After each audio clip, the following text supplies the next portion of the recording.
हाँ, तो नमस्कार जी। एक बार फिर से आप सभी का स्वागत है आपके अपने यूट्यूब चैनल एपी लर्निंग में। आज आपका जो मंथन क्यूबी सीरीज है, इसका क्लास नंबर 8 होने वाला है, जिसमें हम लोग बायोलॉजी सब्जेक्ट का अध्ययन करने वाले हैं। आज की क्लास में हम लोग बायोलॉजी का चैप्टर 2 यहाँ पे मिस्टेक हो गया है, चैप्टर 2 हम लोग अध्ययन करने जा रहे हैं, जिसका नाम है आपका नियंत्रण एवं समन्वय, जो कि हम लोग एनसीईआरटी बुक के पैटर्न के आधार पर पढ़ करते हैं और एग्जाम में भी इसी आधार पर क्वेश्चन पूछा जाता है। तो एनसीईआरटी बुक के अकॉर्डिंग आप लोग का चैप्टर 2 नियंत्रण एवं समन्वय है। यदि आप बात करते हैं भारतीय वन की, तो यह चैप्टर 5 है। तो चूंकि हमने पिछली वाली वीडियोज़ में चैप्टर 1, 2, 3, 4 जिसमें पोषण, श्वसन, उत्सर्जन, परिवहन को कवर कर लिया था, तो आज के इस वाले वीडियो में हम लोग आपका चैप्टर 2 यानी कि नियंत्रण एवं समन्वय का कॉन्सेप्ट तथा 2011 से लेकर के 24 के बीच में पूछे गए हर सब्जेक्टिव क्वेश्चन का हल जानने वाले हैं। तो वीडियोस आप लोग का बहुत इंफॉर्मेटिव है, क्योंकि इससे भी आप लोग का यह जो चैप्टर है, इससे आपका दीर्घ उत्तरीय, लघु उत्तरीय एवं ऑब्जेक्टिव तीनों तरह के प्रश्न एकदम भरपूर पूछे जाते हैं। इसलिए वीडियो इंपॉर्टेंट है आप लोग का। क्लास को मिस मत करिएगा, अपने दोस्तों के पास शेयर कर दीजिए जो कि क्लास में नहीं जुड़ पाए हैं। और जो बच्चे चैनल पर नए हैं उनको हम बता दें कि हमारा जो मंथन क्यूबी सीरीज है, यह क्वेश्चन बैंक का एक सीरीज है, जिसमें आप लोगों का हर एक सब्जेक्ट का चैप्टर वाइज क्वेश्चन बैंक करवाया जाता है तथा कॉन्सेप्ट करवाया जाता है। इसका नोट भी आपको फ्री में प्रोवाइड करवाया जाता है। तो जो भी नए हैं वो हमारे चैनल को सब्सक्राइब कर लीजिए ताकि और हमारे साथ जुड़े रहें। तो चलिए हम लोग फटाफट से आज की इस वीडियो को शुरू करते हैं, इस क्लास को शुरू करते हैं। आप लोग वीडियो को लाइक का जरूर से दबा दीजिएगा। तो देखिए, आप लोगों का जो चैप्टर का नाम है वह है नियंत्रण एवं समन्वय। तो सबसे पहले तो हम लोग को जानना होगा यह नियंत्रण एवं समन्वय क्या होता है। तो देखिए, नियंत्रण और समन्वय का कोई परिभाषा नहीं है, आपको कल समझने का जरूरत है। देखिए, नियंत्रण एवं समन्वय, आपको नियंत्रण मतलब समझ में आ जाता होगा कंट्रोल करना। जैसे कि आप लोग का बॉडी में जितना भी चीज़ काम हो रहा है, वह सब एक नियंत्रण और समन्वय के बिना असंभव है। क्योंकि आपके शरीर में सांस भी लिया जा रहा है तो एक नियंत्रण गति से लिया जा रहा है। आपका हृदय ब्लड को पंप भी कर रहा है तो एक नियंत्रण के साथ कर रहा है। वरना आप सांस भी ले रहे हैं तो आपका एक निश्चित है नियंत्रण है कि आप लोग का 1 मिनट में लगभग 16 से 18 ही बार आप लोग को सांस लेना है। तो वही नियंत्रण मतलब यही हो गया आप लोगों की बॉडी में आप लोग का जो कंट्रोल है उसको कहेंगे। और समन्वय मतलब कि आप लोग का सोचने समझने का जो क्षमता होता है, जैसे कि हम कुछ भी पढ़ लिख रहे हैं तो सोचने समझने का जो क्षमता है उसी को हम लोग समन्वय करते हैं। तो आशा करते हैं कि आपको नियंत्रण एवं समन्वय समझ में आ गया होगा। अब हम लोग को जानना है कि नियंत्रण एवं समन्वय किन किन में होता है। तो ये देखिए 3 तरह के जीवों में होता है। पहला तो आप लोग का हो जाएगा एक कोशिकीय जीवों में, एक कोशिकीय जीवों में। दूसरा आप लोग का पादपों में भी होता है यह नियंत्रण एवं समन्वय। और तीसरा बात करें तो हमारा जंतु में आपका मनुष्य भी आ जाएगा। तो तीनों तरह के जीवों में यह जो नियंत्रण एवं समन्वय है यह होता है। थी अब बात करते हैं कि किन किन माध्यमों से होता है। तो देखिए, एक कोशिकीय जीवों में बात करें तो उसमें जो भी मौजूद, चूँकि एक कोशिकीय जीवों में केवल एक कोशिका पाया जाता है, तो उसमें मौजूद जो कोशिका होता है, मौजूद कोशिका उसी के माध्यम से नियंत्रण एवं समन्वय होता है। क्योंकि अमीबा एक कोशिकीय जीव है तो उसमें केवल एक कोशिका पाया जाता है, तो उसमें जो कोशिका पाया जाता है वही उसका नियंत्रण एवं समन्वय करेगा। पादपों में बताएं तो पादपों में नियंत्रण एवं समन्वय हार्मोन्स करते हैं। हार्मोन्स के बारे में हम लोग को आगे पढ़ना है। और जंतुओं में बात करें तो जंतुओं में हार्मोन्स भी करते हैं, हार्मोन्स भी, और प्लस में तंत्रिका तंत्र को भी हम लोग को आगे पढ़ना है। तो देखिए, आप लोग को समझ में आ गया होगा कि किन किन जीवों में नियंत्रण में समन्वय की क्रिया होती है। अब हम लोग को एक और जो टॉपिक अब आगे पढ़ना है हम लोग को अपधान पौधों में पहले हम लोग को पढ़ना है पौधों में के बारे में, में नियंत्रण में समन्वय। तो सबसे पहले हम लोग को जानना होगा कि पौधों के अंगों में गति। तो देखिए, हम लोग को समझना है सबसे पहले पौधों के अंगों में गति, क्योंकि आप लोग देखिएगा तो पौधों में भी गति होता है।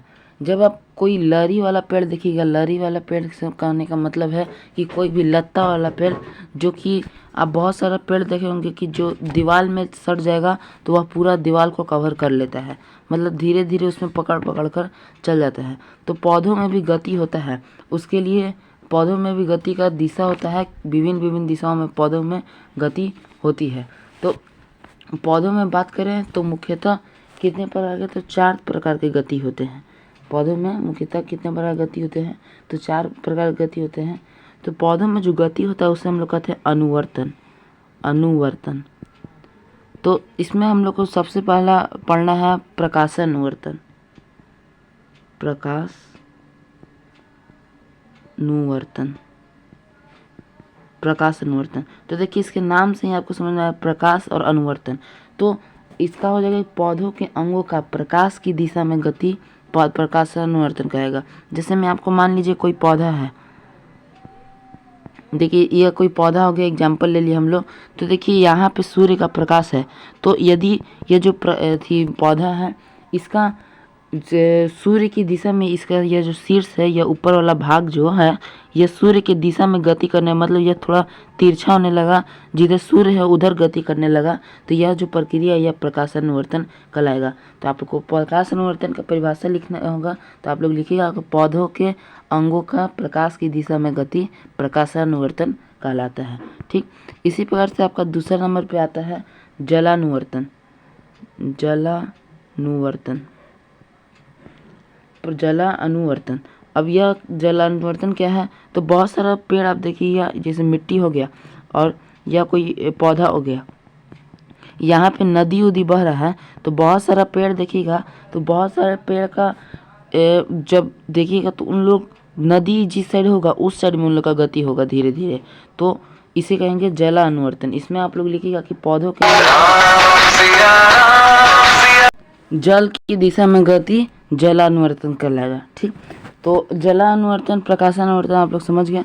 अब उसी प्रकार से आपको जो तीसरे नंबर का जो गति होता है वह होता है आपका गुरुत्वानुवर्तन। गुरुत्वानुवर्तन, तो देखिए यह जो गुरुत्वानुवर्तन है, यह गुरुत्वानुवर्तन क्या है, तो गुरुत्वानुवर्तन, गुरुत्वानुवर्तन मतलब समझ आया कि गुरुत्वाकर्षण की दिशा में जो गति होता है उसे हम लोग गुरुत्वाकर्षण कहेंगे। अब इसे समझिएगा कैसे, तो देखिए मान के चलिए कोई गमला है, इस प्रकार से गमला इसे तिरछा करके रख दिया गया है। ठीक, इसमें पौधा जो है पहले इस प्रकार से था, ठीक, गिरा दिया गया, धीरे धीरे जो पौधा विकसित होगा तो यह जो गमला इसी प्रकार से रहेगा आपका, इसी प्रकार से छोड़ दीजिएगा तो पौधा इस ऊपर साइड में से विकसित होने लगेगा, यह पौधा धीरे धीरे ऊपर साइड में बढ़ने लगेगा, परंतु इसका जो जड़ होगा अंदर में यह नीचे की दिशा में होगा। तो यहाँ पे था तो यह तो सीधा था, क्योंकि इसमें गुरुत्वानुकर्षण नहीं था उस टाइम। जब इसमें गुरुत्वानुकर्षण होने लगेगा तो यह नीचे, क्योंकि नीचे ज़मीन होता है और हमारा भूमि में ही, पृथ्वी से ही गुरुत्वाकर्षण बल उत्पन्न होता है, इसलिए इनका जड़ जो होगा यह पृथ्वी की दिशा में जाएगा और पौधा ऊपर की दिशा में जाएगा। क्योंकि पौधा तो ऊपर ही की दिशा में बढ़ता है, यानी कि आपको लिखना होगा कि गुरुत्वाकर्षण बल की दिशा में जड़ों द्वारा किया जाने वाला गति आपका गुरुत्वानुवर्तन कहलाता है। ठीक, तो आशा करते हैं कि आपको गुरुत्वानुवर्तन भी समझ में आ गया होगा। अब आपका एक और लास्ट जो गति है वह है रसायन अनुवर्तन। क्या है, तो रसायनुवर्तन। रसायनुवर्तन क्या है, तो देखिए आपको आगे चल के जनन चैप्टर में आप लोग को पढ़ना होगा। अगला जो चैप्टर आप लोग का जनन, हम जीव कैसे जनन करते हैं, उस चैप्टर में आप लोग को पढ़ना होगा कि जो पौधा होता है उसमें एक ठे भाग स्त्री का होता है और एक ठे बाकी सब भाग आपका होता है पुरुष का। ठीक, तो इस प्रकार से आपका देखिए यह हम आपको ऐसे ही बता दे रहे हैं समझने के लिए, बाकी आपको अगला चैप्टर में इसको ढंग से पढ़ना है। तो देखिए यह जो भाग रहता है यह स्त्री का भाग रहता है और यहाँ पे आपका रहता है बीजांड नीचे में, तो और यह सब जो भाग है यह सब आपका पुरुष का भाग है। ठीक, तो इसको आपको समझने का जरूरत है, यहाँ पे केवल हम आपको समझने के लिए बता दे रहे हैं। तो पहले ना इसमें जो पुरुष का भाग होता है यह वाला भाग, इससे जो भी पराग कण होता है पराग कोश से निकल करके और उसके बाद जाते हैं आपका इसमें स्त्री के शरीर में, और इससे होते हुए जाके यहाँ पे बीजांड में जाकर के यहाँ पे भ्रूण का विकास होता है। तो जनन इस प्रकार से होता है पौधों में। तो वही पौधों में जो यह जो आपका पुरुष भाग है, इसका मादा भाग की ओर जो आकर्षण होता है उसे हम लोग कहते हैं रसायन अनुवर्तन। क्योंकि आप लोग का यह आपका परागण कहलाता है। तो यह आप लोगों को लिखना होगा कि परागकण से पराग नलिका के बीजांड में होने वाली गति आपका रसायन अनुवर्तन कहलाता है। इसके बारे में आपको अगले चैप्टर में ढंग से पढ़ना है, अभी आपको बस इतना थोड़ा सा जान लेना है। तो आपका गति तो हमने पढ़ लिया। अब मेन मुद्दा हमने आपको जो बतलाया था कि आप लोग का यह जो पौधे होते हैं ये किस प्रकार से अपना यदि करते हैं नियंत्रण व समन्वय। तो पौधों किस प्रकार से नियंत्रण समन्वय होता है, तो हमने बताया था आपको हार्मोन्स द्वारा पौधे अपना नियंत्रण एवं समन्वय करते हैं। तो देखिए पादप जो हार्मोन होते हैं, हार्मोन्स पहले किसे कहते हैं ये समझ लीजिए। तो देखिए पौधों में जो भी क्रियाएं होती हैं उसमें समन्वय किसके द्वारा स्थापित होता है, तो इसके द्वारा हार्मोन्स द्वारा होता है।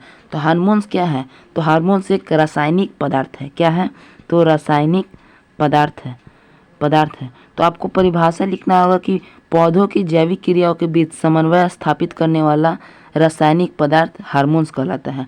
पौधों के अंदर जो जैविक क्रियाएं होती हैं, जो भी क्रियाएं होती हैं उसमें समन्वय करने वाला रासायनिक पदार्थ आप लोग का हार्मोन्स कहलाता है।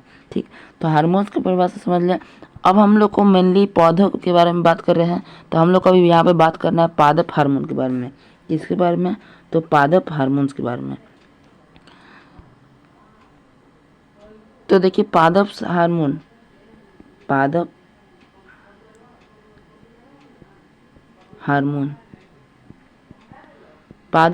का दूसरा नाम होता है फाइटो हार्मोन। तो देखिए पादप में मुख्यतः कितने प्रकार के हार्मोन पाए जाते हैं, तो 5 प्रकार के पादपों में हार्मोन्स पाए जाते हैं। पहला की बात करें तो पहला आपका जो हार्मोन होता है वह कहलाता है ऑक्जीन। यहाँ पे बहुत लोग इसे ऑक्सीजन समझ लेते हैं, परंतु यहाँ पे आपका है ऑक्सीजन। दूसरा नंबर आप लोग का जो हार्मोन है वह जिब्रेलिन्स। तीसरा नंबर बात करें तो तीसरा में आपका साइटोकाइनिन।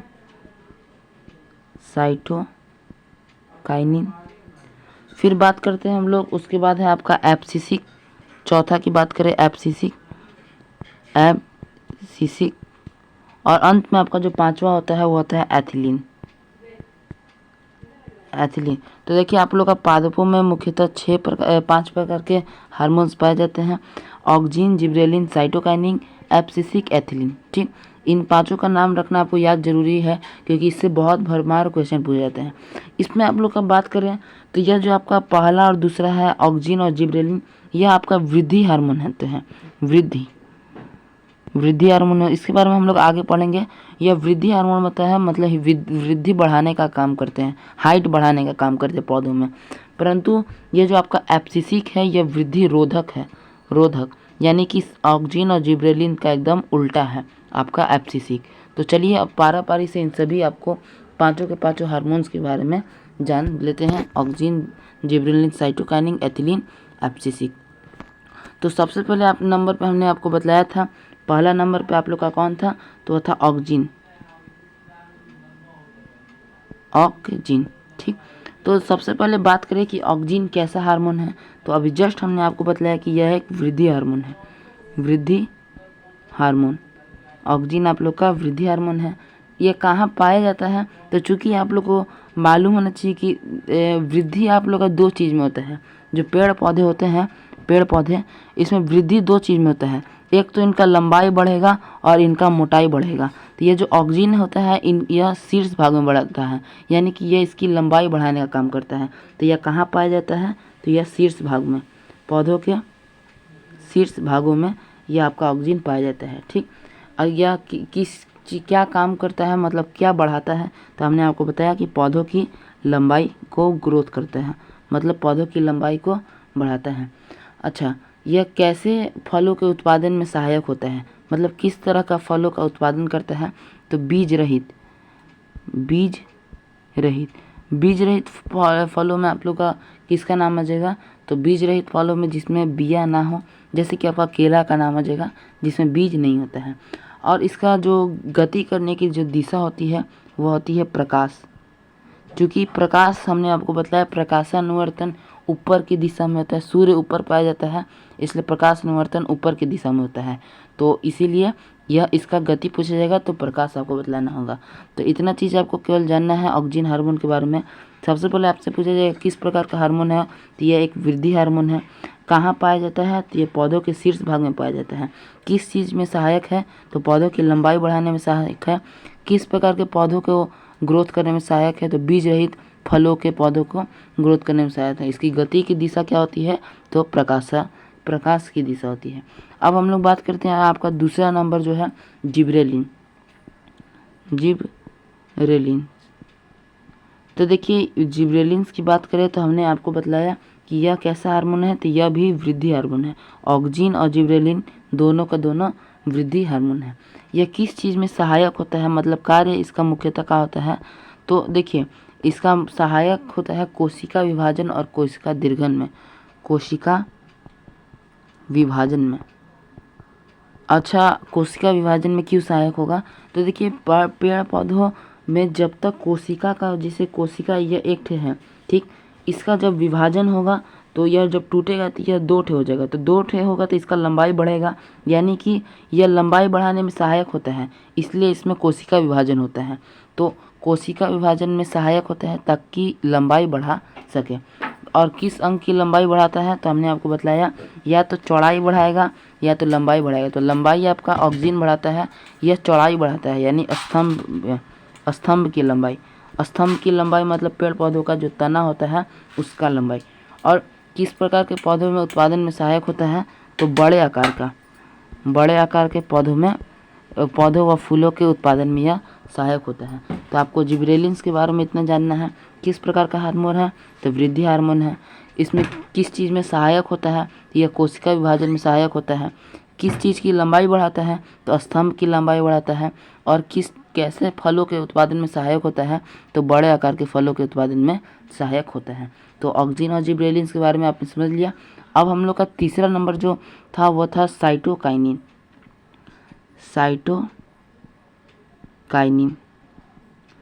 तो देखिए साइटोकाइनिन की हम लोग जब बात करते हैं तो यह कहाँ पाया जाता है, सबसे पहले यह हम लोग जानना होगा।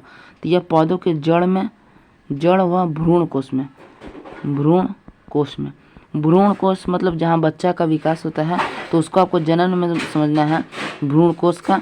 जो यहाँ पे हमने आपको बतलाया था एक एग्जाम्पल देखिए पौधों का, यहाँ पे आपका यह जो भाग था यही था आपका भ्रूण कोष। अभी इसके बारे में विस्तार पूर्वक आपको अगले चैप्टर में बढ़ाएंगे। अभी आप लोग को इतना जानना है कि जो साइटोकाइनिन है यह पौधों के जड़ में पाया जाता है, जड़ में और भ्रूण कोष में। और इसी को आपको यह इसका कार्य क्या होता है, इसका कार्य की बात करें, ये जो साइटोकाइनिन है इसका कार्य क्या होता है, तो इसका कार्य मुख्यतः होता है कि पौधों में जो पत्तियों में क्लोरोफिल पाया जाता है, क्लोरोफिल में रक्षा करने का कार्य होता है। इसीलिए इसको एक और नाम से पढ़ा जाता है जिसका नाम है रक्षक हार्मोन इसलिए कहा जाता है क्योंकि यह क्लोरोफिल की रक्षा करता है, पौधों में जो क्लोरोफिल होता है उसकी रक्षा करता है ताकि पत्तियां हरा और ताज़ा रह सकते हैं। तो पूछा जाएगा कि किस हार्मोन्स के माध्यम से पत्ती हरा और ताज़ा रहती हैं, तो आपको साइटोकाइनिन बनाता है। और पूछा जाएगा कि यह पाया कहाँ जाता है, अधिकांशतः कहाँ पाया जाता है, तो आपका फलों में बताना होगा, फलों व बीजों में। ठीक, तो आपसे साइटोकाइनिन के बारे में ज़्यादा कुछ नहीं पूछा जाएगा कि यह कहाँ पाया जाता है, तो ये जड़ व भ्रूण कोष में। यह किसका कार्य क्या है, तो इसका कार्य है फूलों तथा पत्तियों का क्लोरोफिल की रक्षा करना ताकि वह हरा व ताज़ा रह सके। इसका अन्य एक नाम क्या है, तो रक्षक हार्मोन अन्य नाम है। तो साइटोकाइनिन के बारे में ज़्यादा कुछ नहीं जानना है। अब आपका अगला नंबर पे आते हैं एब्सिसिक एसिड। इसका नाम ही है एब्सिसिक एसिड। यह एक विपरीतार्थक, आप अपवाद कह सकते हैं इसको, अपवाद है एक तरह से। यह कैसा हार्मोन है आपको बताना होगा। तो यह वृद्धि रोधक हार्मोन है, वृद्धि रोधक, क्योंकि हम लोग स्टार्टिंग में बताया कि ऑक्जिन और जिबरेलिन्स का यह उल्टा होता है। तो आपको ये पूछा जाएगा कि एब्सिसिक हार्मोन किसका उल्टा होता है। तो ऑक्जिन प्लस जिबरेलिन का, क्योंकि ऑक्जिन और जिबरेलिन्स वृद्धि हार्मोन है तो यह वृद्धि रोधक हार्मोन है, एकदम उन लोग का उल्टा है। और यह किस चीज़ को रोकने में सहायक है। तो कोशिका विभाजन जो काम जिबरेलिन्स का होता है उसका रोकने में यह सहायक है, मतलब एकदम विपरीत है इसका। और पत्तियों को क्या करता है। तो यह पत्तियों को मुरझाता है, मतलब हर चीज़ से इसमें आप देखिएगा तो निगेटिव ही निकल के आएगा। और यह फूल और जो पौधी है उसके साइज को बढ़ाता है या घटाता है। तो आपको बताना होगा कि फूल व पौधों के साइज को रोकता है। तो कुल मिला जुला के यह एक निगेटिव है, मतलब कि अपवाद बोल सकते हैं आपको। तो एब्सिसिक हार्मोन के बारे में आपसे पूछा जाएगा, एब्सिसिक एसिड के बारे में, कैसा हार्मोन है। तो वृद्धिक रोधक हार्मोन है। किस हार्मोन का उल्टा है। तो ऑक्जिन और जिबरेलिन्स का।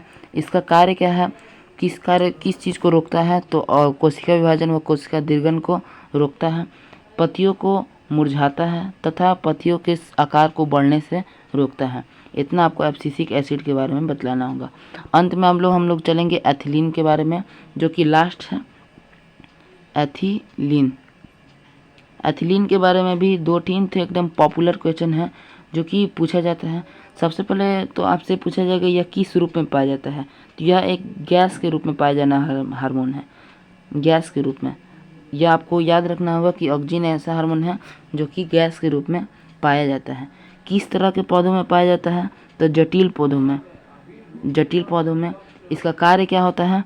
तो यह कार्य होता है आपका फलों को प्राकृतिक रूप से पकाता है, क्योंकि कृत्रिम रूप से भी आजकल पकाने लग जाता है। कृत्रिम रूप से पकाने के लिए आपसे पूछा जाएगा कि कृत्रिम रूप से पकाने के लिए किसका उपयोग किया जाता है। तो एसीटिलीन इसको कृत्रिम रूप से फलों को पकाने के लिए उपयोग किया जाता है, जिसका सूत्र होता है C2H2। तो इसे आप लोग को याद रखना होगा कि प्राकृतिक रूप से फल पकाने के लिए एथिलीन और कृत्रिम रूप से एसीटिलीन। और इस यहाँ कहाँ पाया जाता है। यह बीजों में पाया जाता है, फिर फलों में पाया जाता है, फिर फूलों में पाया जाता है, पत्तियों में पाया जाता है, जड़ों में पाया जाता है, सभी चीज़ में पाया जाता है। तो एथिलीन के बारे में आप लोग को मुख्यतः यह चीज़ याद रखना है कि एथिलीन किस रूप में पाया जाता है। तो यह गैस के रूप में पाया जाता है। किस तरह के पौधों में पाया जाता है। तो जटिल पौधों में। कार्य क्या है। तो फलों को प्राकृतिक रूप से पकाना तथा फलों को प्राकृतिक रूप से पकाना है। कहाँ पाया जाता है। तो बीजों में, फलों में, फूलों में, पत्तियों में, सभी जगह यह पाया जाता है। और इसका एक और अन्य नाम कहा जाता है फल पकाने वाला हार्मोन। तो आपसे यह भी पूछा जाएगा तो किसे फल पकाने वाला हार्मोन कहते हैं। तो आपको एथिलीन के बारे में बताना होगा। और पूछा जाएगा कि कृत्रिम रूप से फल पकाने के लिए उपयोग किए जाने वाला हार्मोन कौन सा है। तो वह है आपका एसीटिलीन, जिसका सूत्र होता है C2H2। तो इस प्रकार से आपका जो पादप है, पादप में आपको हमने बतलाया था कि हार्मोन्स के माध्यम से होता है नियंत्रण एवं समय। तो हार्मोन्स के बारे में हमने आपको बतला दिया था, यानी आपका पादप पूरा डन हो गया। अब आप लोग को जानना होगा कि मानव शरीर के बारे में। तो मानव शरीर में के बारे में आप लोग को जानना शुरू करते हैं हम लोग। तो देखिए हम लोग बात करते हैं जंतुओं में नियंत्रण एवं समन्वय की। तो देखिए जंतुओं में नियंत्रण और समन्वय 2 प्रकार के पाए जाते हैं, 2 तरह के। एक आपका होता है तंत्रिकीय नियंत्रण एवं समन्वय, और दूसरा आपका होता है रासायनिक। तो देखिए रासायनिक में आप लोग को हार्मोन्स के बारे में पढ़ना है, और तंत्रिकीय में आप लोग को मस्तिष्क और तंत्रिका कोशिका के बारे में पढ़ना है। तो सबसे पहले हम लोग तंत्रिकीय के बारे में पढ़ेंगे और उसके बाद फिर हार्मोन्स के बारे में पढ़ेंगे। तो चलिए सबसे पहले हम लोग आपका शुरू करते हैं। आपका मेन टॉपिक है इस चैप्टर का, जो कि है मानव मस्तिष्क,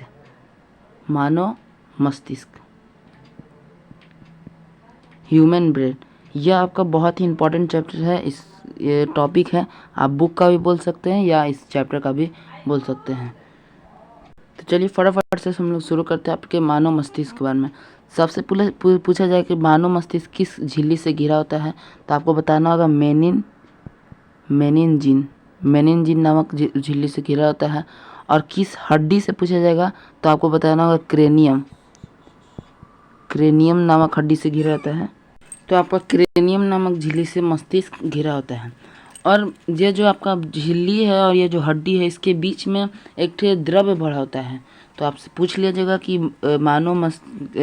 मेंजिन और क्रेनियम के बीच में कौन सा द्रव्य भरा होता है, तो आप लोग बोलना होगा सेरिब्रो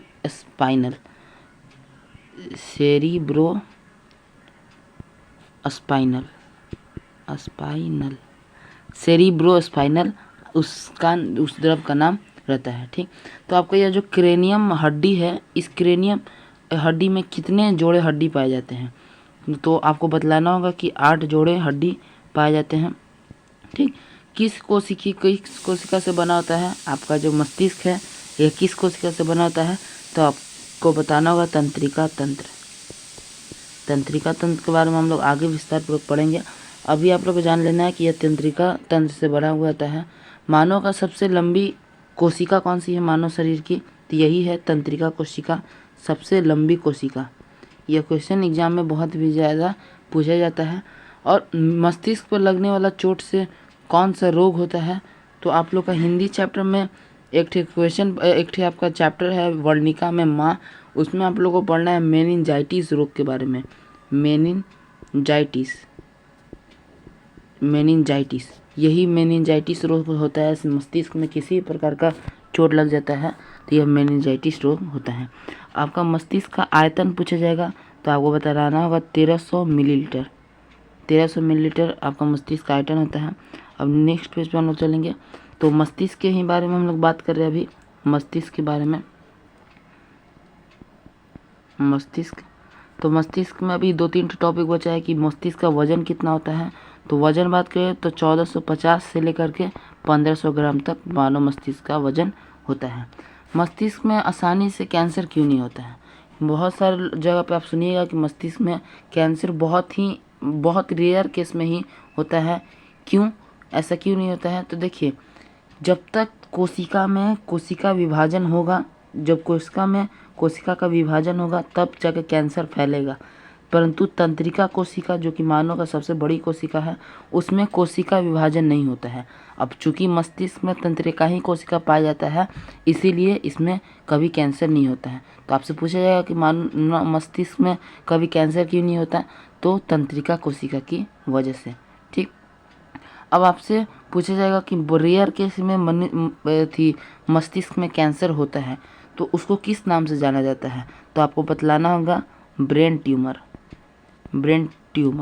आइंदा, अब पहले यह बहुत रेयर केस था, मतलब बहुत ही कम जगह सुनने को मिलता था, परंतु अब तो बहुत ही जगह सुनने को मिल जाता है। यह जो आपका ब्रेन ट्यूमर है, यह हर घर में, मतलब हर घर नहीं, मोहल्ला की बात करें तो हर मोहल्ला में 2 से 3 व्यक्ति को ब्रेन ट्यूमर की वजह से डेथ करना पड़ गया।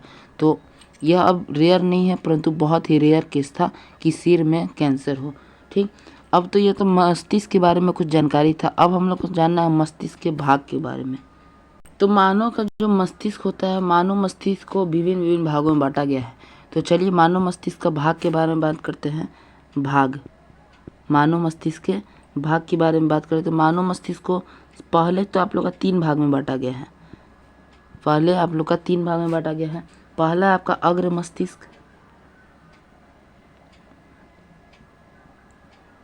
मस्तिष्क, दूसरा आपका हो जाएगा मध्य मस्तिष्क, और तीसरा आपका हो जाएगा पश्च मस्तिष्क। ठीक, तो पहले आपका 3 होगा। अब ये जो अग्र मस्तिष्क है, इसको भी 3 भागों में बांटा गया है। तो देखिए, इसको अग्र मस्तिष्क को 3 भागों में बांटा गया है। सबसे पहले आपका सेरिब्रम। ठीक, दूसरा आपका हो जाएगा थैलेमस, और आपका तीसरा हो जाएगा हाइपोथैलेमस। ठीक, यह तो आपका हो गया 3 थे अग्र मस्तिष्क का भाग।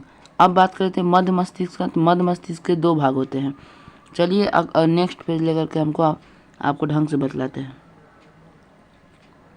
तो हम लोग को बात करना है मध्य मस्तिष्क के बारे में, मध्य और पश्च की, क्योंकि हमने अग्र की बात कर ली। तो अग्र में आप लोग का 3 था, सेरिब्रम, थैलेमस और हाइपोथैलेमस।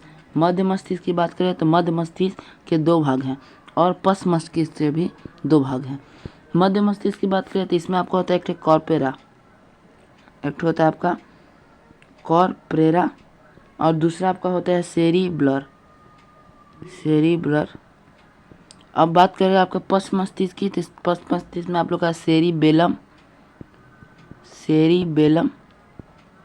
और आपका दूसरा होता है मेडुला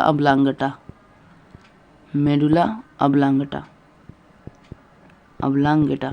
तो देखिए मस्तिष्क का आप लोग का भाग के बारे में कोई बात करे आपसे तो आप लोग को बतलाना होगा कि मस्तिष्क का मुख्यतः 3 भाग होता है स्टार्टिंग में।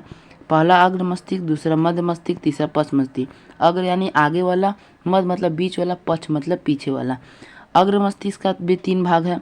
पहला है सेरिब्रम जो कि सबसे मेन होता है आपका मस्तिष्क का, फिर आपका होता है थैलेमस और तीसरा होता है हाइपोथैलेमस। फिर बात करें हम लोग आगे मध्य मस्तिष्क के बारे में, तो मध्य मस्तिष्क के 2 भाग हैं, कॉर्पोरा और सेरिब्लर। और पश्च मस्तिष्क की बात करें तो पश्च मस्तिष्क का भी 2 भाग है, सेरिबेलम और मेडुला ऑब्लांगेटा। अब चलिए फटाफट से हम लोग मस्तिष्क के इन सभी के बारे में जान लेते हैं।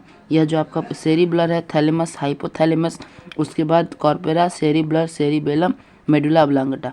तो देखिए इतना विस्तारित पूर्वक कोई बतलाता नहीं है, परंतु हम आपको बतला देते हैं। चाहे आपका कोचिंग में पढ़ाई हुआ या ना हो, परंतु आप हमारे चैनल पर विश्वास किए हैं, हमारे पे विश्वास किए हैं, तो हमारे को उम्मीद है कि आपको अच्छा से अच्छा हम समझा पा रहे होंगे। तो सबसे पहले आप लोगों का सेरिब्रम है। तो सेरिब्रम की बात करें तो यह सबसे मेन होता है आपके दिमाग का। इसका एक और अन्य नाम होता है जिसका कहते हैं प्रमस्तिष्क। ठीक, इसका अन्य नाम पूछा जाएगा सेरिब्रम का, तो इसे प्रमस्तिष्क कहते हैं। यह आपके मस्तिष्क का कितना हिस्सा होता है, तो आपके पूरा मस्तिष्क का यह 2/3 हिस्सा कवर कर लेता है। मतलब ज़्यादातर भाग मस्तिष्क का आपका यही होता है।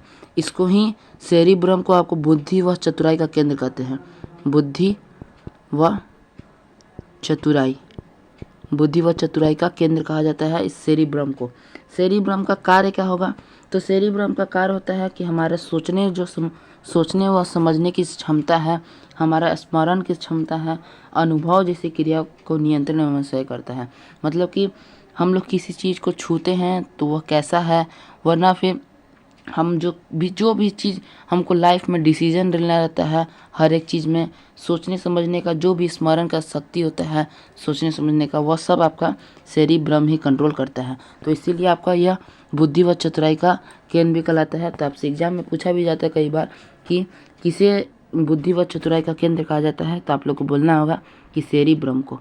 चलिए अब हम लोग बात करते हैं मस्तिष्क के दूसरे भाग के बारे में। तो आपका मस्तिष्क का दूसरा भाग का बात करें तो दूसरा आपका थैलेमस। तो थैलेमस के बारे में आपको कुछ नहीं जानना, इसका खाली कार्य आप लोग को जान लेना है, कार्य। तो थैलेमस के कार्य के बारे में बात करें तो यह इसका कार्य होता है आपका बाहरी जानकारी प्राप्त करना। बाहरी जानकारी का मतलब क्या होगा, तो बाहरी जानकारी का मतलब हम कोई चीज़ टच किए तब वो गर्म है कि ठंडा है, कैसा है, ये शरीर मस्तिष्क को बतलाना। या फिर बाहर का वातावरण कैसा है, हवा तेज़ बह रहा है कि हवा नहीं बह रहा है, वरना फिर आपको चोट लग जाएगा तो छिलाया हुआ है, चोट लग गया कहीं पे, तो यह जो बाहर से जो भी हमारे शरीर पर असर पड़ता है वह सब आपका थैलेमस का कार्य होता है कि हमारे मस्तिष्क तक पहुँचाए। उसके बाद दूसरा आपका है तीसरा आपका अग्र मस्तिष्क का भाग है हाइपोथैलेमस।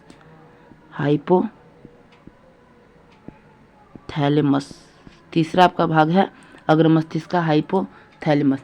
इसका कार्य क्या है, तो यह थैलेमस का उल्टा होगा। इसका कार्य है आपका आंतरिक जानकारी प्राप्त करना। आंतरिक जानकारी का मतलब कि गुस्सा आपको आ रहा है तेज तो गुस्सा बतलाएगा, या फिर आपको किसी से प्यार हो रहा है, कोई आपको पसंद हो रहा है तो उसके बारे में यह बतलाएगा। तो इसीलिए यह भी कहा जाता है यह जो आपको हाइपोथैलेमस है, जब यह एक्टिव होता है तो फिर कुछ नहीं काम करता है, कोई भी सब मस्तिष्क डिसएक्टिव हो जाए, सब चीज़ फेल हो जाएगा।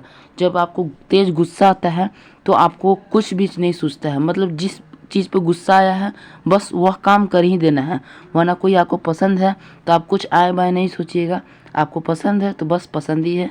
तो जब हाइपोथैलेमस आपका एक्टिव होता है तो कोई भी माइंड का कोई भी भाग कार्य करना बंद हो जाता है। तो हाइपोथैलेमस का कार्य क्या है, तो आंतरिक जानकारी प्राप्त करना है, जिसमें आपका गुस्सा, प्यार, पसंद, खराब, ये सब आपका चीज़ आ जाएगा। तो इतना आपको समझ में आ गया होगा। अब लोग बढ़ते आगे।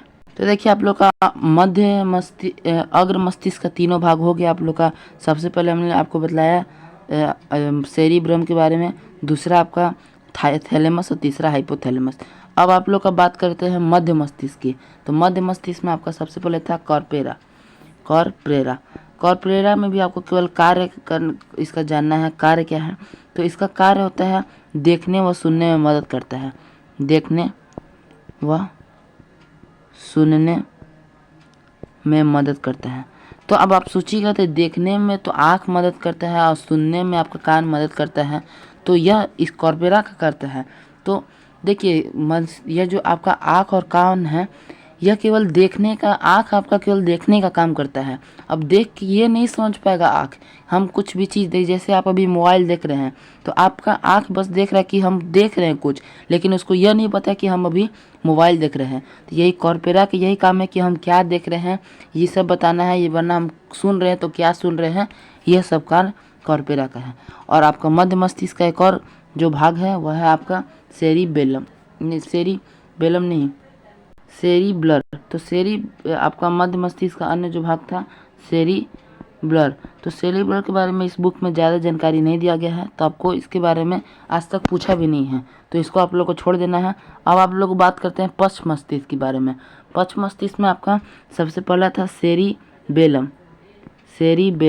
तो देखिए आपका मस्तिष्क में दो ही चीज़ इंपॉर्टेंट है। सबसे पहले तो आप लोग का था सेरिब्रम और सेरिबेलम, यह दोनों इंपॉर्टेंट चीज़ है। बेलम का अन्य नाम है अनुमस्तिष्क अन्य नाम है। तो आपको एग्जाम में पूछेगा कि किसका अन्य नाम अनुमस्तिष्क है, तो सेरिबेलम या सेरिबेलम का अन्य नाम क्या है, तो अनुमस्तिष्क। इसका मुख्य कार्य क्या है, तो इसका मुख्य कार्य है शरीर में संतुलन बनाना या फिर आपका ऐच्छिक पेशियों पर नियंत्रण रखना। ठीक, तो आपको समझ में आ गया होगा कि यह जो सेरिबेलम है इसका मुख्य मेनली काम है हमारे शरीर में संतुलन बनाना। मतलब हम लोग यह जो आपका कोई भी लोग ड्रिंक कर लेते हैं तो उनका सबसे पहले यह सेरिबेलम खराब होता है, आपको उनके शरीर में संतुलन नहीं बन पाता है और वह इधर उधर डोलने लगते हैं। तो सेरिबेलम का मतलब समझ में आपको आ गया होगा। आपका सबसे लास्ट जो भाग था वह था आपका मेडुला ऑब्लांगेटा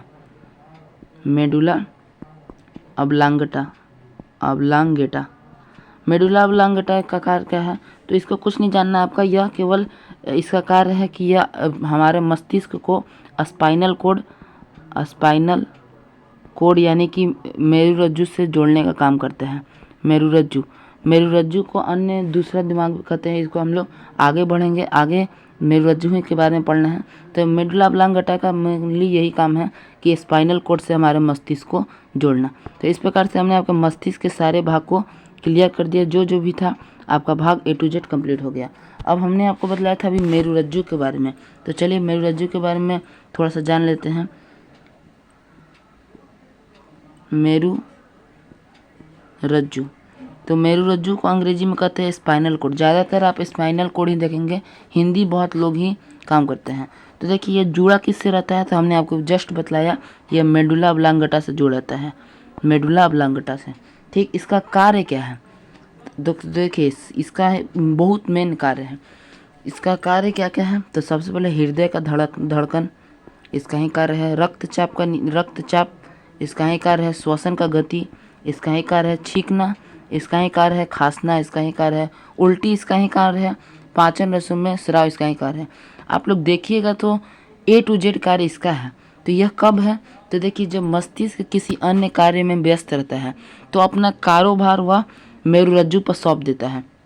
अब मेरुरज्जु का कार्य रहता है एकदम इमरजेंसी में, जैसे कोई भी साइकिल आप चला रहे हैं तो सामने से कोई भी पार हो गया, कोई भी जानवर पार हो गया, तो फटाक से आप जो ब्रेक मारते हैं तो वहाँ पे आपका मस्तिष्क नहीं काम करता है, वहाँ पे आपका मेरुरज्जु काम करता है क्योंकि मस्तिष्क कहीं और सोच रहा है, आप जहाँ जा रहे हैं उसके बारे में सोच रहा है, परंतु मेरुरज्जु वहाँ पे वर्तमान में जो चल रहा है उसके बारे में सोचता है।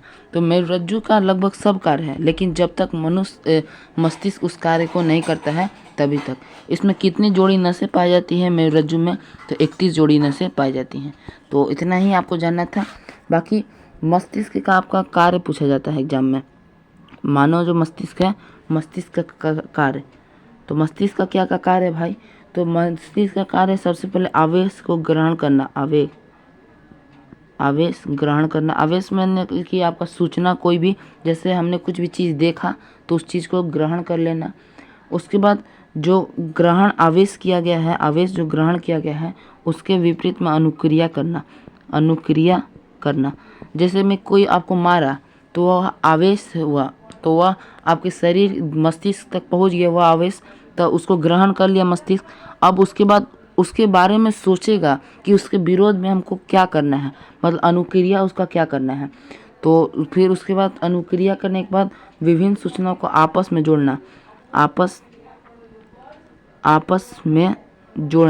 मतलब अब आप सोचेगा आपका मस्तिष्क कि वो हमको मारा तो वह क्यों मारा, तो पहले के बारे में सोचेगा कि पहले हमने कुछ किया था इसके साथ, तो वह जोड़ेगा सभी सूचनाओं को आपस में। उसके बाद सूचना अगर देखेगा कि मेरा इसमें गलती है तो लास्ट में सूचना का भंडारण कर लेगा, सूचना का भंडारण। तो मस्तिष्क का 4 काम है: आवेश को ग्रहण करना, आग्रहण आवेश को अनुकरण करना, अनुक्रिया करना, फिर सूचनाओं को आपस में जोड़ना और सूचना का भंडारण करना। तो इतना ही था मस्तिष्क के बारे में आप लोग को जानना। अब आप लोग को जानना है क्रिया के बारे में। क्रिया में आप लोग को मेनली कुछ नहीं जानना है। सबसे पहले आप लोग को क्रियाएं कितनी प्रकार की होती हैं? तो क्रियाएं आप लोग का होता है 2 प्रकार की। क्रियाएं 2 प्रकार की होती हैं आपका। एक होता है ऐच्छिक और दूसरा अनैच्छिक। ऐच्छिक क्रिया के अंतर्गत आप लोग का जो हम अपने द्वारा नियंत्रित करते हैं, और अनैच्छिक मतलब जो हम अपने से नियंत्रित नहीं करते। जैसे कि बोलना, हंसना, इतना रोना, ये सब हम लोग अपने द्वारा नियंत्रित करते हैं। तो चलना, ये सब, तो यह सब ऐच्छिक क्रिया हैं। अनैच्छिक क्रिया में आपका हो जाएगा श्वसन, धड़कन या फिर छींक, ये खांसी, यह सब आपका अनैच्छिक क्रिया हो जाएंगी। ठीक, तो ऐच्छिक क्रिया और अनैच्छिक क्रिया आप लोग समझ में आ गया। अब हम लोग फटाफट से थोड़ा सा जानना आपको तंत्रिका तंत्र के बारे में। तंत्रिका तंत्र के बारे में।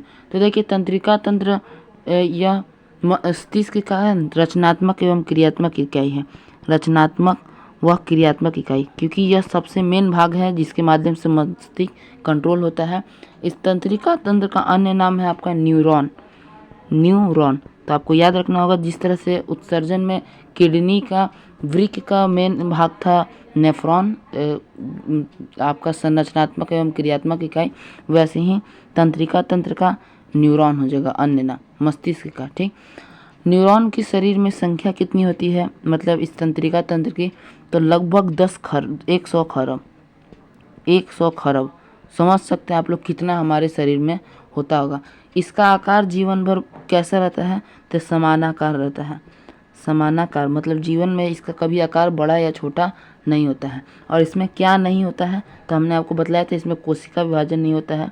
कोशिका विभाजन, जिस कारण से कोशिका विभाजन नहीं होता है, इसलिए इसमें कैंसर बहुत कम चांस रहता है। इसका कार्य क्या करना है? तो सूचनाओं को आदान प्रदान, सूचना का आदान प्रदान इसका कार्य है। ठीक, और एक और चीज़ पूछा जाता है कि तंत्रिका तंत्र सूचनाओं को किस प्रकार से आदान प्रदान करता है? तो रासायनिक आवेग के माध्यम से। तो यही आपको जानना था तंत्रिका तंत्र के बारे में। अब आप लोग को जानना है मानव में हार्मोन्स के बारे में, और यही आपका लास्ट टॉपिक है, परंतु यह भी बहुत लंबा टॉपिक है। चलिए फटाफट से शुरू करते हैं हार्मोन्स के बारे में। तो हार्मोन्स की परिभाषा तो हमने आपको स्टार्टिंग में बता दिया था। तो हार्मोन्स क्या है? सबसे पहले क्या बताना, हार्मोन्स क्या है? तो यह भी कार्बनिक यौगिक है। हमने स्टार्टिंग में बताया था, यह एक कार्बनिक यौगिक है। हार्मोन्स निकलता कहाँ से है? तो निकलता है आपका अंतःस्रावी ग्रंथियों से।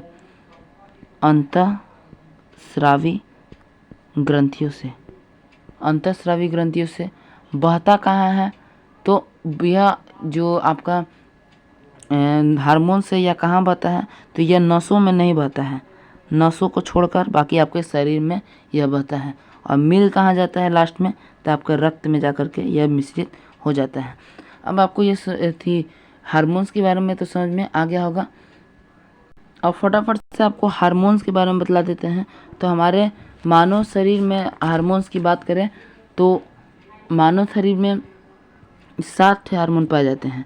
आपके कितने, तो 7 थे हार्मोन्स के बारे में मेनली आप लोग को पढ़ना है, मुख्यतः 7 हार्मोन्स के बारे में। तो चलिए फटाफट से हम लोग हार्मोन्स को शुरू करते हैं, क्योंकि यह बहुत बड़ा टॉपिक है। सबसे पहले आपका है पिट्यूटरी ग्रंथि। नहीं, यहाँ पे हम एक मिस्टेक कर रहे हैं। आपको हार्मोन्स नहीं, ये सब ग्रंथियाँ हैं, अंतःस्रावी ग्रंथि, जिसके माध्यम से विभिन्न प्रकार का हार्मोन्स निकलता है। तो आपको 7 थे ग्रंथियों के बारे में पढ़ना है। पहला आपका है पिट्यूटरी ग्रंथि, यह सबसे मेन है आपका, सबसे मेन। इसका आकार कैसा होता है, तो मटर के दाने के आकार का, मटर के दाना का आकार का होता है पिट्यूटरी ग्रंथि का आकार। इसका अन्य नाम क्या है, अन्य नाम है मास्टर ग्रंथि एवं पीयूष ग्रंथि। इसको मास्टर ग्रंथि क्यों कहते हैं, मास्टर ग्रंथि कहने का कुछ तो राज होगा, ऐसे ही थोड़ा ना आप किसी को मास्टर बोल दीजिएगा। तो इसको मास्टर ग्रंथि इसलिए कहते हैं क्योंकि हमारे शरीर के अधिकांश ग्रंथियों में इसका नियंत्रण रहता है। शरीर के कुछ ही ऐसी ग्रंथि होंगे जिसमें इसका नियंत्रण नहीं होगा। इससे कैसा हार्मोन निकलता है, तो वृद्धि हार्मोन निकलता है। किससे, तो पिट्यूटरी ग्रंथि से वृद्धि हार्मोन निकलता है। और यह जो वृद्धि हार्मोन है यह ज़्यादा निकल जाए, क्योंकि कोई भी चीज़ का 2 पहलू होता है, एक ठे अच्छा एक ठे खराब। तो वृद्धि हार्मोन ज़्यादा निकल जाए तो उससे भी दिक्कत है, उससे एक ठे रोग होता है जिसे हम लोग कहते हैं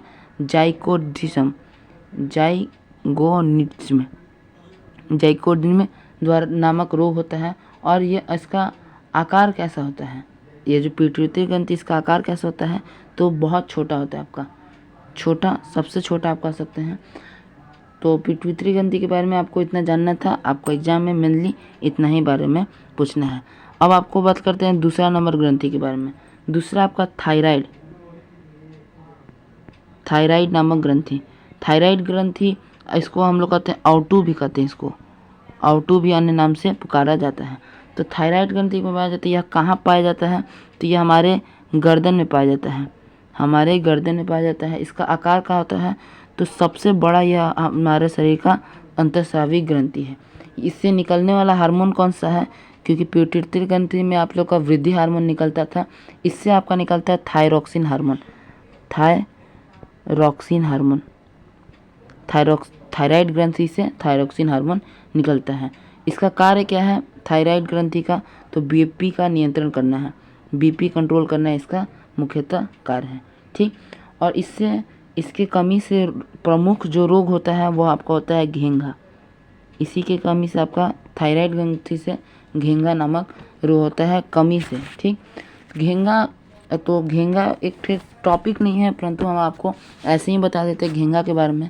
जब शरीर में थायरॉक्सिन हार्मोन कम बनने लगता है तो थायराइड ग्रंथि हार्मोन ज़्यादा बनाने लगता है, जिससे कि हमारा गर्दन फूल जाता है और वह घेंघा कराता है। मतलब कि जो थायरॉक्सिन हार्मोन इससे निकलता है, इसकी मात्रा अगर हमारे शरीर में कम हो जाती है तो यह जो थायराइड ग्रंथि है यह अपनी क्षमता से ज़्यादा इसे निकालने लगता है। मतलब थायरॉक्सिन हार्मोन को औकात से ज़्यादा बिना आए बाएं देखे निकालने लगता है, जिससे कि हमारा गर्दन फूल के मोटा जाता है, जिसे हम लोग कहते हैं गलगंड या फिर घेंघा। ठीक, तो थायराइड ग्रंथि के बारे में समझ गए आप लोग। अगला आप लोग का जो ग्रंथि है वह है पैराथायराइड।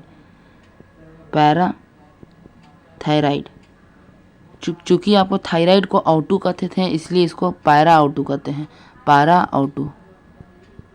ठीक, तो पैराथायराइड, तो इससे निकलने वाला हार्मोन क्या है, तो वही है पैरा, खाली लगा देना आपको पैराथायरॉक्सिन।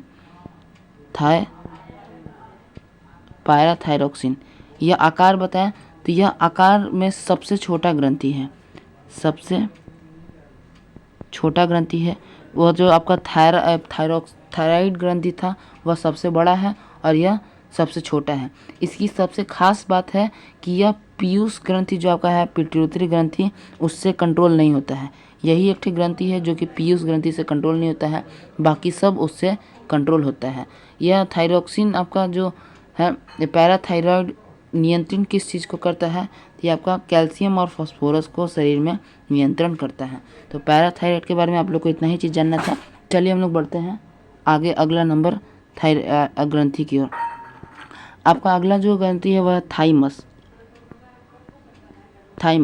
तो थाइमस से निकलने वाला हार्मोन क्या क्या बनाता है आपका, तो आपका बनाता है प्रोटीन प्लस लिम्फोसाइट, लिम्फोसाइट, ठीक। और यह एक्टिव कब होता है, मतलब कब से कब तक एक्टिव रहता है, तो यह हमारे बचपन से लेकर के 15 साल तक यह बनता है, फिर उसके बाद यह रुक जाता है। क्योंकि आप बचपन में देखेंगे तो जितना एक्टिव बच्चा लोग रहता है जी 15 से बचपन से लेकर के 15 साल की उम्र तक, उसके बाद नहीं रहता है, क्योंकि उसमें प्रोटीन व लिम्फोसाइट बनाने के लिए थाइमस ग्रंथि एक्टिव रहता है उस वक्त। तो इसलिए उस वक्त बचपन में बहुत सारा बच्चा लोग ज़्यादा शरारत कर पाता है। तो थाइमस ग्रंथि के बारे में इतना ही जाना था। अगला ग्रंथि की हम लोग बात करते हैं। अगला आपका एड्रीनल ग्रंथि। तो एड्रीनल ग्रंथि से निकलने वाला कौन सा हार्मोन है, तो एड्रीनिलिन। इसी के नाम पे है थोड़ा सा। यह आपका बढ़ाता क्या है, तो आपका बीपी बढ़ाता है। कब कार्य करता है, तो इससे आपको इसका इमरजेंसी में कार्य करता है, यह आपातकालीन इसको भी कहते हैं। शरीर में जब आपको इमरजेंसी में ऊर्जा प्राप्त करना रहता है तब इसका कार्य होता है, इमरजेंसी ही में यह कार्य करता है, यह हमेशा नहीं कार्य करता है। ये जो एड्रिनल ग्रंथि है यह कहाँ पाया जाता है, तुम्हारे वृक्क के ऊपर में पाया जाता है, वृक्क के ऊपर में यह स्थित होता है। तो चलिए अब हम लोग बढ़ते हैं अगले ग्रंथि की ओर। अगला ग्रंथि आपका अग्न्याशय। अग्न्याशय को इंग्लिश में कहते हैं पैनक्रियाज। अग्न्याशय के बारे में हमने आहार नाल के बारे में पढ़ना है। इससे निकलता क्या है, तो इससे इंसुलिन निकलता है। इंसुलिन की कमी से कौन सा रोग होता है, तो हमने आपको बताया था मधुमेह, जो कि आजकल हर घर में मिल जाएगा। डायबिटीज़ जिसको इंग्लिश में कहते हैं, डायबिटीज़ के पेशेंट हर घर में मिल जाएंगे। यह नियंत्रित किस चीज़ को करता है, तो ग्लूकोज की मात्रा को आपका यह जो अग्न्याशय है यह नियंत्रित करता है। अग्न्याशय के बारे में आपको इतना ही जानना है। अब हम लोग बढ़ते हैं अगले ग्रंथि और लास्ट ग्रंथि की ओर आपका है, जो कि है जनन ग्रंथि। तो जनन ग्रंथि मनुष्य पुरुष और महिला में अलग अलग होगा। जाहिर सी बात है कि पुरुष और महिला में दोनों में अलग अलग होगा। पुरुष की बात करें हम लोग सबसे पहले पुरुष के बारे में, तो पुरुष में जनन ग्रंथि होता है वृषण, जिसके बारे में हम लोग अगले चैप्टर में विस्तार पूर्वक पढ़ेंगे। और मादा में रहता है, मादा में अंडाशय, ठीक। वृषण क्या बनाता है आपका, तो वृषण आपका बनाता है शुक्राणु, और ये जो अंडाशय बनाता है आपका अंडाणु, ठीक। शुक्राणु में कौन सा हार्मोन पाया जाता है, प्रमुख होता है आपका टेस्टोस्टेरोन,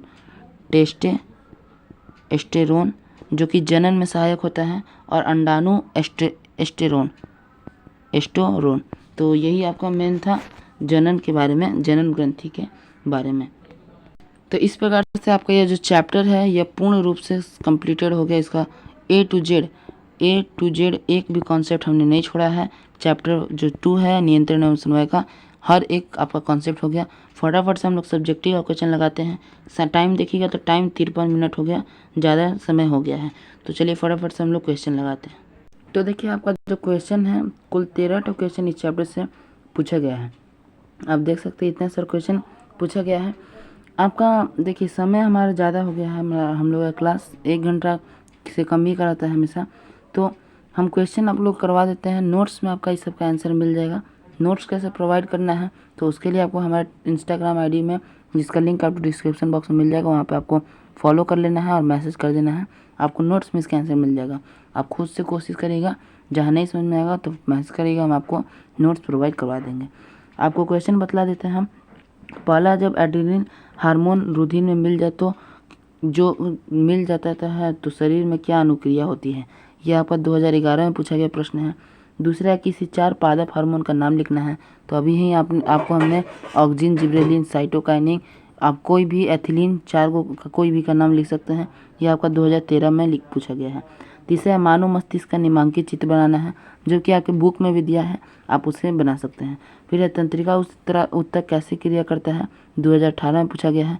तो देखिए तंत्रिका उत्तक संवेदना को पहले ग्रहण करता है, उसका भंडारण करता है, फिर मस्तिष्क पहुंचा के उसके विपरीत में अनुक्रिया करता है। इस प्रकार से आपको लिख सकते हैं।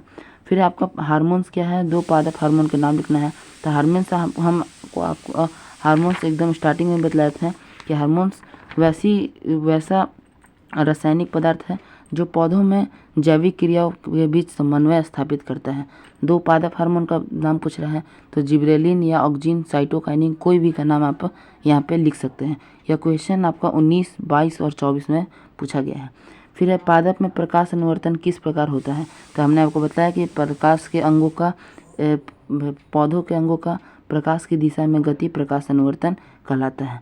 फिर आपका न्यूरॉन का नामांकित चित्र बनाकर इसके कार्य को वर्णन करें। तो न्यूरॉन का चित्र आपको न्यूरॉन यानी कि तंत्रिका तंत्र का चित्र आपको आपके बुक में मिल जाएगा। यह आपका 2019 और 22 में पूछा गया है। फिर है आपका ऑक्सी हीमोग्लोबिन क्या है। तो जब हीमोग्लोबिन साथ ऑक्सीजन मिल जाता है तो वह ऑक्सी हीमोग्लोबिन बनाता है, यही आपको लिख देना है। फिर आपका जंतुओं में रासायनिक समन्वय कैसे होता है, 2020 में आपका यह क्वेश्चन पूछा गया है। तो हमने आपको बताया जंतुओं में रासायनिक समन्वय हार्मोन्स द्वारा होता है। और फिर आप 7 हार्मोन्स का नाम लिख देंगे जो हमने आपको बतलाया अभी। जो भी हार्मोन हमने आपको बतलाया, पैराथायराइड, थाइमस, एड्रिनल, अग्नाशय, जनन ग्रंथि, ये सब हार्मोन्स का आपको लिख देना है। तो जंतुओं में रासायनिक समन्वय किसके द्वारा होता है, तो हार्मोन्स के माध्यम से होता है। फिर आपका तंत्रिका तंत्र के क्या कार्य हैं। तो तंत्रिका के तंत्र का कार्य संवेदना को ग्रहण कर उसके विपरीत में अनुक्रिया करना और उसको भंडारण करना है। फिर है आपका न्यूरोट्रांसमीटर क्या है। फिर आपका पिट्यूटरी को मास्टर ग्रंथि क्यों कहते हैं। तो पिट्यूटरी शरीर के लगभग सभी ग्रंथियों पर नियंत्रण रखता है, इसलिए इसे मास्टर ग्रंथि कहते हैं। और आपका अंत में हार्मोन्स की परिभाषा है। तो हार्मोन्स हमको आपको बताया कि पौधों या जीवों में जैविक क्रियाओं के बीच समन्वय स्थापित करने वाला रासायनिक पदार्थ हार्मोन्स कहलाता है। तो आपका यहाँ से आप देख सकते हैं प्रश्न यहाँ से लेकर के यहाँ तक पूरा है। आप इसका स्क्रीनशॉट भी ले सकते हैं या फिर आपको नोट्स में यह आपको मिल जाएगा। वीडियो पॉज करके इसे आप पूरा उतार लीजिए। और आशा करते हैं कि आपको आज के इस क्लास में मज़ा आया होगा। और हम आशा करते हैं कि आपका जो कोई सब्जेक्टिव क्वेश्चन में हम आपका 100% नहीं दे पाए, परंतु आपका जो ऐसे कॉन्सेप्ट था, हमको आशा करते हैं कि A to Z समझ में आ गया होगा। कुछ भी डाउट रह जाता है तो कमेंट में ज़रूर पूछेगा, आपके कमेंट का हम इंतज़ार करेंगे।